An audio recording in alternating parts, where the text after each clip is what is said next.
How to add a link in LinkedIn post. Hi guys, in this video I'm going to show you step by step that how you can add link in LinkedIn post. So let's dive in. So first you have to open up your LinkedIn app, and then it's going to bring you to this page. On this page you have to click this plus sign, the post sign on the bottom middle of your screen. Once you click it, it's going to pop up with this window, and here you have to type your link. Just type www.youtube.com, or you can type as the link is.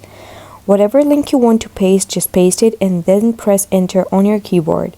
Once you do so, it's going to automatically just add the link over here, or you can go back and go to your browser and just copy the link that you want to add from any chat or any browser. I'm going to go to this browser over here and copy this link.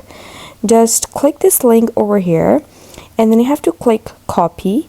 Now you have to go back to the LinkedIn app, and here you have to just paste this link and then press enter on your keyboard, the return button, and then click post on the top right corner. Now you can see I have added these links to my LinkedIn post, and that's how you do it. Thanks for watching.